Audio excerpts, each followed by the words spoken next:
Baik, Bapak, terima kasih atas waktu dan tempat yang telah diberikan kepada saya. Di sini saya akan menjelaskan mengenai ujian akhir semester statistika dasar. Sebelumnya, saya akan memperkenalkan diri saya terlebih dahulu. Perkenalkan, nama saya Lerafi Burhan dengan digit NIM terakhir 1006 dari kelas B semester 2 Pendidikan Sejarah.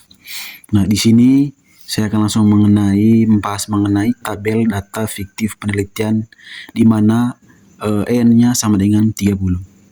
Nah, di data tabel fiktif penelitian ini terdapat ada dua kelas, yang dimana yang pertama yaitu kelas eksperimen atau crossword, yang kedua yaitu kelas kontrol atau kelas ceramah. Nah, di sini juga sudah tertera di mana mengenai pretest sama posttestnya. Di kelas eksperimen, di kelas kontrol juga ada pretest sama posttestnya. Di sini nilai seluruh dari pretest ini yaitu yang dimana sigma X1 itu sama dengan 1813, di posttestnya juga sigma X2 sama dengan 2342. Di mana di kelas kontrolnya juga ada pretest di mana nilainya yaitu sigma X1 sama dengan 1670, dan juga di posttestnya yaitu sigma X2 2071. Nah, untuk menjawab pertanyaan nomor 1 mengenai berdasarkan data penelitian fiktif di atas dengan taraf signifikan 5%, buktikan apakah model pembelajaran crossword atau teka-teki silang berpengaruh secara signifikan terhadap hasil belajar sejarah di SMA Negeri 1 Denpasar. Nah, langkah pertama yaitu menentukan hipotesisnya yaitu H0 sama I, di mana H0 itu hipotesis 0, yang dimana tidak ada pengaruh signifikan dari pengguna model pembelajaran crossword terhadap hasil belajar sejarah atau rata-rata pretest, rata-rata sama dengan rata-rata posttest. Yang kedua di H1-nya yaitu hipotesis alternatif, di mana di sini ada pengaruh yang signifikan dari pengguna model pembelajaran crossword terhadap hasil belajar sejarah, di mana atau rata-rata posttest sama dengan rata-rata pretest. Nah, langkah yang berikutnya yaitu menentukan tabulasi data kelas eksperimen di mana N sama dengan 30. Di mana di sini yaitu cari selisih D antara posttest dan pretest untuk setiap siswa, di mana D yaitu posttest kurang pretest, serta nilai kuadratnya. Yang maksud di sini nilai D yang ini yaitu selisihnya, selisih dari pretest sama posttestnya, di mana sudah terteranya ini selisih dari pretest sama posttest ini yaitu 15. Kemudian di 61 sama 88 ini sama dengan selisihnya 27. Begitu juga sampai ke bawahnya.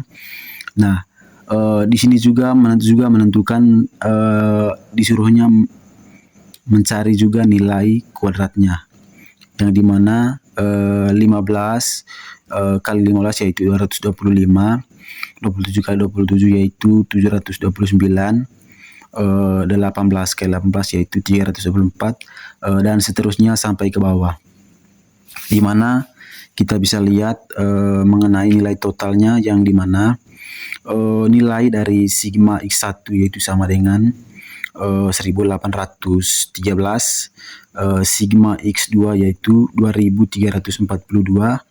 Nah, data selisihnya yaitu sigma D atau selisihnya yaitu 529. Nah, yang terakhir yaitu sigma D kuadratnya itu nilainya yaitu 9.811.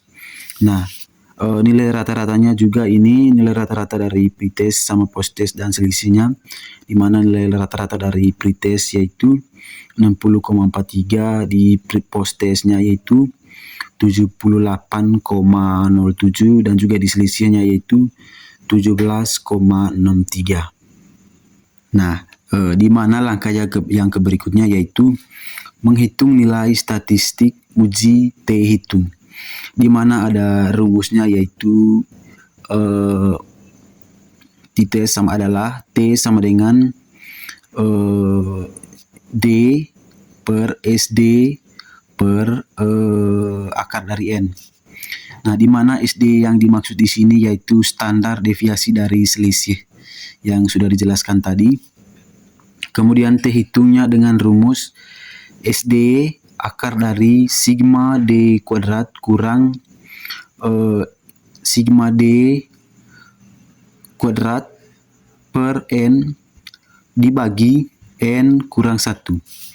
Di mana langkah yang pertama untuk menyelesaikan ini hitung standar deviasinya atau SD, di mana SD yaitu kita sudah menentukan sigma D kuadratnya yaitu tadi yang penjelasan di sebelumnya yang bernilai 9.811 dikurangi 529 pangkat 2 dibagi 30 terus dibagi 30 kurang 1. Nah, di mana nilainya di sini yaitu 9.811 dikurang 279.841 dibagi 30 dibagi 29. 29 yang ini hasil dari 30 dikurang 1 ini. Nah, dapat nilainya yaitu 9.811 dikurang 938,03 dibagi 29. Di mana bisa kita lihat di sini hasilnya yaitu 482,97 dibagi 29 yaitu 16,654. Nah, akar dari 16,654 ini yaitu 4,081. Nah, langkah yang berikutnya yaitu hitung nilai T hitungnya. Nah, di T hitungnya ini ada yang sudah tertera tadi di penjumlahannya 17,63 dibagi 0,745. Jadi didapatkan tadi T hitungnya itu sama dengan 23,66. Nah, langkah yang berikutnya yaitu menentukan nilai tabelnya. Nah, di mana yaitu taraf yang signifikan A sama dengan 5% sama dengan 0,05 di mana uji dua arah. Nah, derajat kebebasan yaitu atau DF N kurang 1 sama dengan N-nya tadi 30, nilainya 30 dikurang 1 sama dengan 29.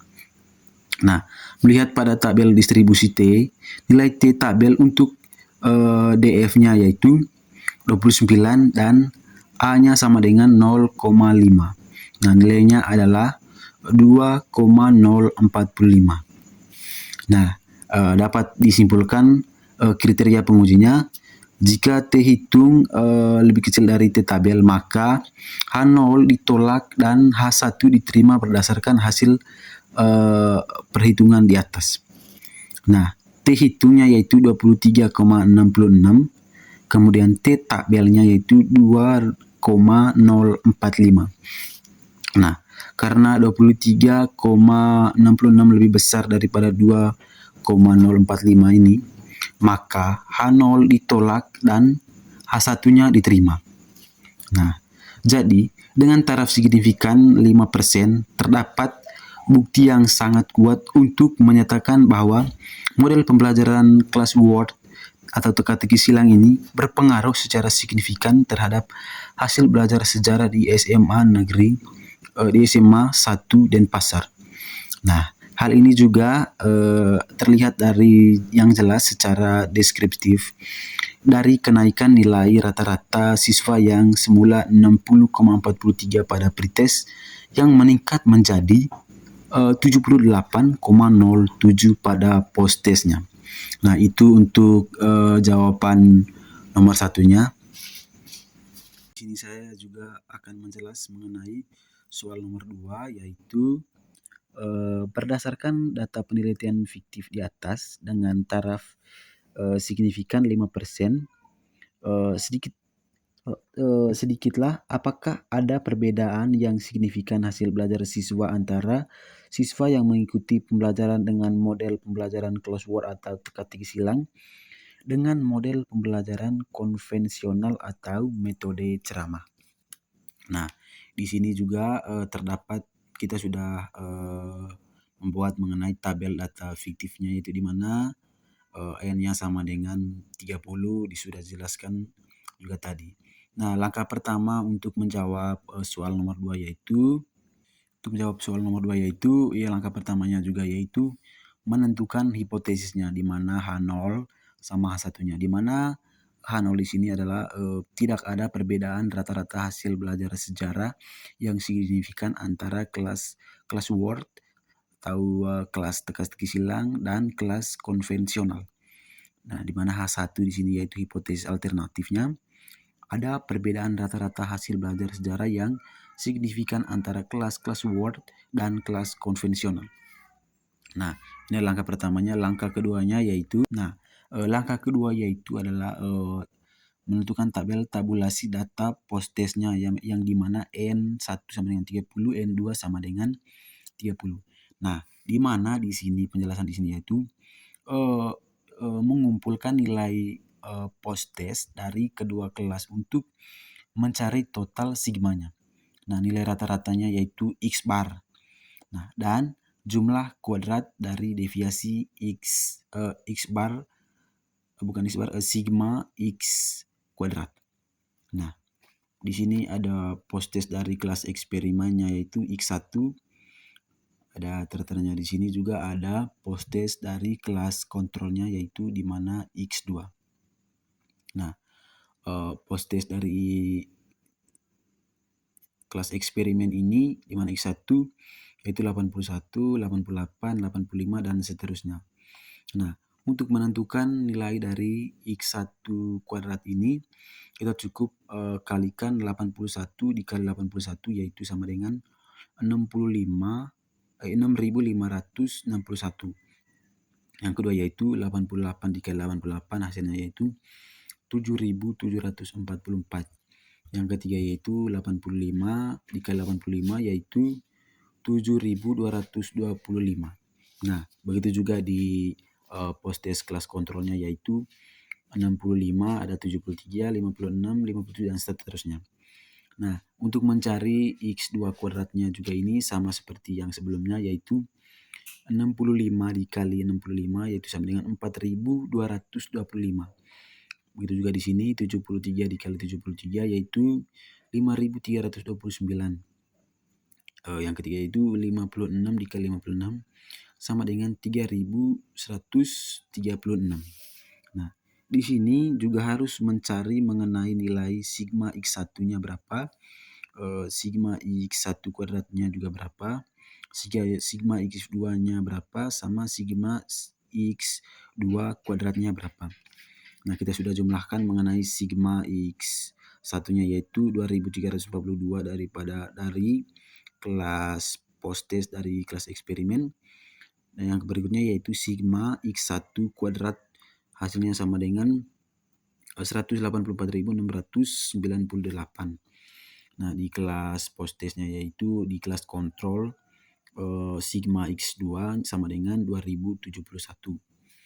Nah, di X2 kuadratnya yaitu hasilnya yaitu 144.747. Nah, di sini juga harus menentukan mengenai data deskriptif, statistik deskriptifnya. Di mana nilai rata-ratanya eksperimen X barnya yaitu 2.342 dibagi 30. Nah, yang dimaksudnya di sini yaitu sigma X1-nya yang di sini 2.342 ini dibagi N-nya ini jumlah seluruh kelasnya yaitu 2.342 dibagi 30 sama dengan 78,07. Nah, di rata-rata kelas kontrolnya yaitu yang ini sigma X2 sama dengan 2771. Nah, dibagi 30. 2071 dibagi 30 sama dengan 69 di koma 3. Nah, di langkah yang berikutnya yaitu menghitung nilai varians dari dan T hitungnya. Nah, hitung jumlah kuadratnya itu dari masing-masing kelompoknya. Di mana di SS1-nya yaitu sigma X1 kuadrat dikurang sigma X1 pangkat 2 dibagi N1. Nah, sigma X1 kuadratnya sudah kita ketemu di penjelasan sebelumnya yaitu 184.698 dikurang 2.342 kuadrat dibagi 30. Hasilnya yaitu 184.698, kurang 18.832,13. Hasilnya yaitu 1.865,87. Nah, di SS2-nya yaitu sigma X2 kuadrat dikurangi sigma 2 pangkat 2 bagi N2. Nah, nilai N2 yaitu 30. Kita sudah mengetahui nilai nilai dari sigma X2 kuadratnya yaitu 144.747 dikurang 2071 kuadrat kurang 30. Di mana yaitu 144.747 kurang 1.429.068,03, yang dimana hasilnya yaitu 1.778,97. Nah, selanjutnya kita harus menggunakan rumus dari varian untuk mengetahui nilai dari T-nya. Nah, nilai T-nya ini rumusnya yaitu X bar 1 dikurang X bar 2 SS1 tambah SS2 N1 ditambah N2 kurang N2. Di sini juga ada 1 bagi N1 ditambah 1 bagi N2.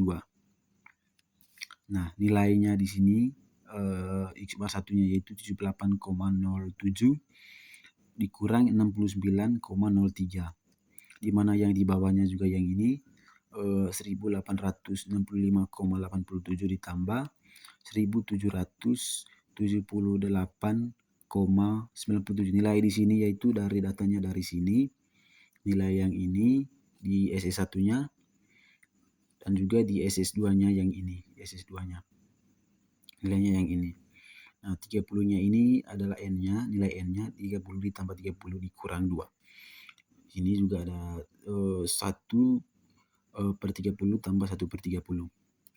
Nah, T-nya yaitu kita kurangkan nilai yang di atasnya ini menjadi 9,04 hasilnya.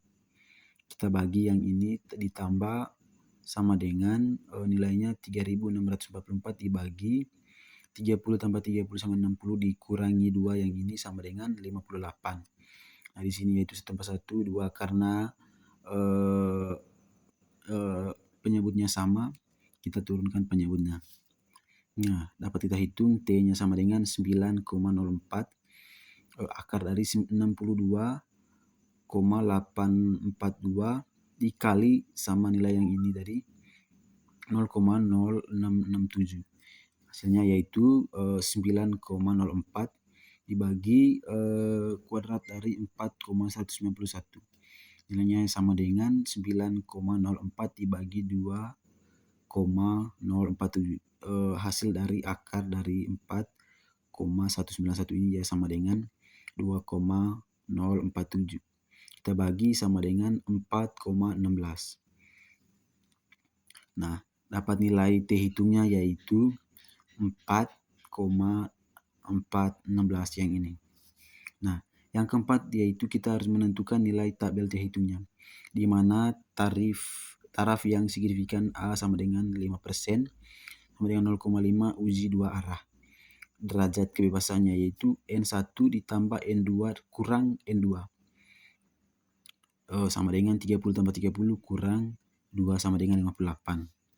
Nah, berdasarkan nilai tabel distribusi T statistik, nilai tabel T tabel untuk DF sama dengan 58 dan A sama dengan 0,5 adalah sekitaran 2,002.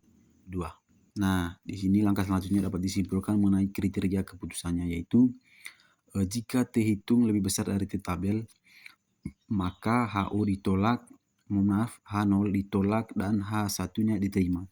Nah, dari hasil perhitungan sebelumnya yang mendapatkan mengenai T hitungnya sama dengan 4,416, T tabelnya itu 2,002.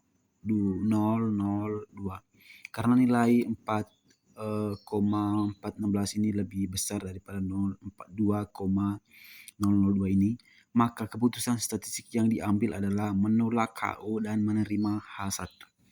Nah, di sini jadi dengan taraf signifikan 5% terdapat perbedaan yang signifikan pada hasil belajar.